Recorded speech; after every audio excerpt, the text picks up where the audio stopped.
दो से थोड़ा पहले का समय, ज्येष्ठ का महीना, आकाश में वर्षा का प्रभाव जमा बड़ा। स्थान रामू का घर। गांव के चोर पर कुछ कच्चे घरों के बीच एक छोटा सा मिट्टी और फूस का बना मकान। रामू बहुत मेहनती था और उसकी पत्नी का नाम सीता था और उसके दो संतान थे, 10 साल का गोलू और 7 साल की पिंकी। खांसते हुए, गोलू बेटा जरा देख तो, बाहर हवा चल रही है क्या? धूप तो जैसे छुपी हुई है।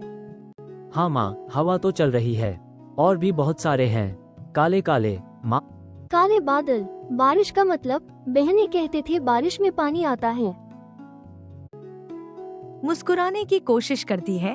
हाँ बेटा, बारिश में पानी ही आता है, तू डर मत।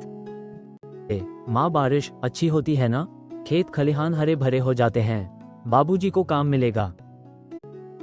हाँ बेटा, बारिश अच्छी ही होती है, पर कभी कभी उसकी आवाज में चिंता तेज हो जाती है, कभी कभी बहुत तेज हो जाती है। तभी रामू घर में प्रवेश होता है। उसके कंधे झुके हुए हैं, मानो किसी भी तरह से अदृश्य लोड दबाते हैं।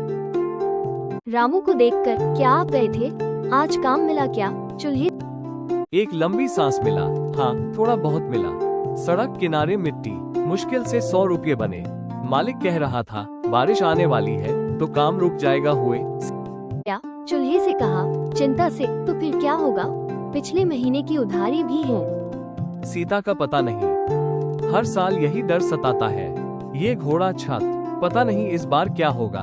वो दर्शन छत की दृष्टि है। छत पर जगह जगह रची हुई खपरेल और फुस के गुच्छे थे, जिनमें रामू ने पिछले साल ही बड़ी मुश्किल से ठीक करने की कोशिश की थी। मगर लिंक हुई खपरेल हर मानसून में उसे अपनी गरीबी का एहसास करा दिया गया था। दीवारों में भी गहरी परतें थीं, जिनमें गोबर और मिट्टी से कई बार लीपा था, लेकिन बारिश में वे फिर से खाली थी। बाबूजी, पिछली बार छत से पानी टपकता था ना?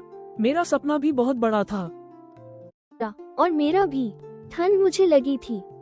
बच्चे को देखकर एक झूला मूंछ के साथ इस बार नहीं टकराएगा।